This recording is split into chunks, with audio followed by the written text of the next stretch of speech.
ओम शांति। आज की कहानी का टाइटल है दिल की बात परमात्मा के साथ। एक समय एक ग्वाला गायों को चराने जंगल में ले जाता है। वह उन्हें खुले मैदान में घास चरने के लिए छोड़ देता है।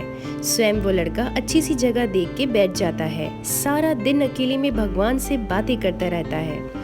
रोज उसके मन में अलग अलग विचार आते हैं। एक दिन उसके मन के अंदर विचार आया कि जैसे मैंने गायों को छोड़ दिया है और सभी घास खा रही है और मैं शांति से इस झाड़ के नीचे बैठा हूँ, ऐसे ही ईश्वर ने भी हमें इस संसार में छोड़ दिया है। हर एक इंसान अपना अपना कर्म कर रहा है और अपनी कमाई खा रहा है। अब वो भी मेरी तरह शांति से कहीं बैठा ही होगा। वह ग्वाला अपनी भोली समझ से सोच रहा था और मन ही मन भगवान से बातें करने लगा।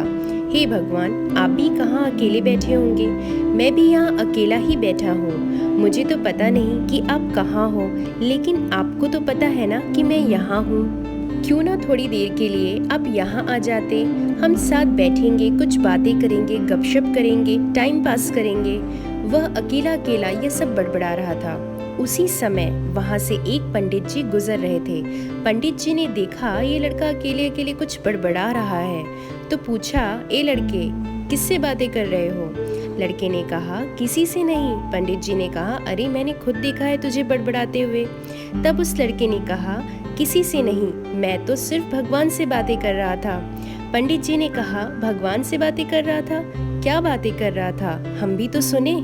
तो उस लड़के ने कहा, भगवान से मैं कह रहा था कि थोड़ी देर के लिए वह आ जाएं, हम साथ बैठेंगे, गपशप करेंगे, कुछ टाइम पास करेंगे।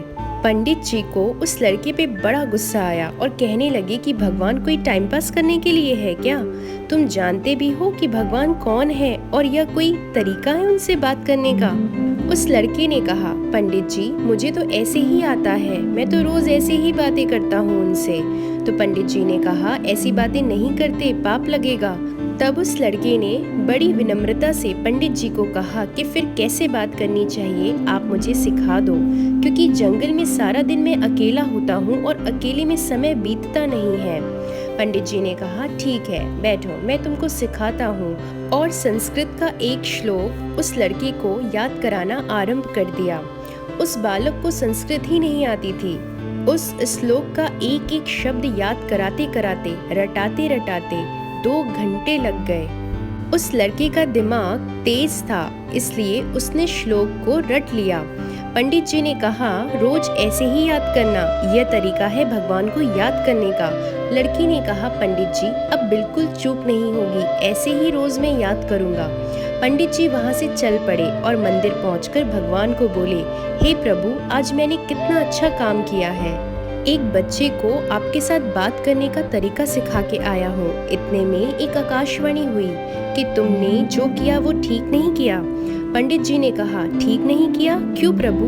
तब उस आकाशवाणी से सुनाई दिया कि वह बच्चा रोज जंगल में आता है, कभी क्या बात करता है, कभी क्या बात करता है, कभी कभी तो ऐसी बातें बोलता है कि मुझे भी हंसी आ जाती है।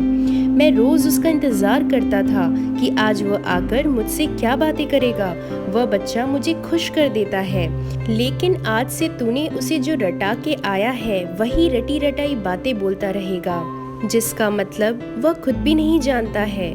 जिस बातों में भाव नहीं, उन बातों को सुनने में मेरी कोई रुचि भी नहीं। तूने उस बच्चे को मुझसे दूर कर दिया, ये तूने अच्छा नहीं किया। अब हम भी 2 मिनट के लिए विचार करें। अगर हमारे बच्चे रोज हमसे एक ही रटी रटाई बातें कहेंगे तो क्या हम खुश होंगे? हमें उनसे क्या चाहिए? 2 प्यार के मीठे बोल, दिल से कही गई हुई बातें। दुनिया में माँ बाप अपने बच्चों से बस इतना ही उम्मीद करते हैं कि उसका बच्चा अपनी बिजी लाइफ से कुछ समय उनको दे, उनसे जो भी बातें हो वो कहे। उनके लिए इससे ज़्यादा बेशकीमती कुछ भी नहीं होता है। ठीक उसी तरह परमात्मा पिता भी हमारा इंतज़ार करते हैं कि हम भी अपनी बिजी लाइफ से उनको समय दें, अपने दिल की बातें उन्हें बताएं। उन्हें आपसे कुछ नहीं चाहिए। जो इस संसार को बनाया है, जो हर रोज़ हर पल हमें दे रहा है, उसे हम क्या दे सकते हैं भला? पर एक ही चीज़ वो हमसे चाहता है, दिल से कही हुई बातें। अगर हमको अपनी बिजी लाइफ को इजी सच में बनाना हो तो भगवान से बातें करना शुरू कर दे। वो एक्सपर्ट है। अगर आप उससे बातें करते रहेंगे तो वो आपके बिना बोले वक्त वक्त में आपको बेस्ट एडवाइस, बेस्ट कंपनी देता रहेगा। आपके साथ जीवन भर आपकी उंगली पकड़े वो चलता रहेगा। एक बार किसी ने बताया कि मैं डेली भगवान से व्हाट्सएप पे बातें करता हूँ। तो पूछा गया ये कैसे पॉसिबल हो सकता है, पर उस व्यक्ति ने प्रैक्टिकली में ऐसा किया और एक्सपीरियंस भी किया। उसने व्हाट्सएप पे एक ग्रुप क्रिएट किया। उसमें सिर्फ एक व्यक्ति को ही उसने ग्रुप में ऐड किया। ग्रुप क्रिएट हो गया। फिर उसने उस व्यक्ति को ग्रुप से रिमूव कर दिया। अब उस ग्रुप में सिर्फ वो अकेले रह गया और उसने यह बताया कि सुबह उठते ही वो व्हाट्सएप पे जाकर टेक्स्ट मैसेज के द्वारा गुड मॉर्निंग, गुड नाइट और पूरे दिन में जो भी बातें होती हैं वो सब उनको बताता है। उसे पता है सामने से कभी भी कोई रिप्लाई नहीं आएगा, पर उसे खुशी होती है ऐसे करने में। उसे कभी भी अकेला महसूस नहीं होता, वो कभी दुखी नहीं होता कि जब मुझे कोई चाहिए तो मेरे पास कोई बात करने के लिए नहीं है। यहाँ आप किसी को कॉल करेंगे तो उनका call busy, out of coverage area, network issue कुछ ना कुछ हो सकता है। पर परमात्मा से आप कभी भी, किसी भी वक्त, किसी भी जगह आप उन्हें बुला सकते हैं, याद कर सकते हैं, बातें कर सकते हैं और वो हमेशा फ्री है। उसका टॉक टाइम कभी ख़त्म नहीं होता। तो चलिए आज से शुरू करें दिल की बात परमात्मा के साथ। ओम शांति।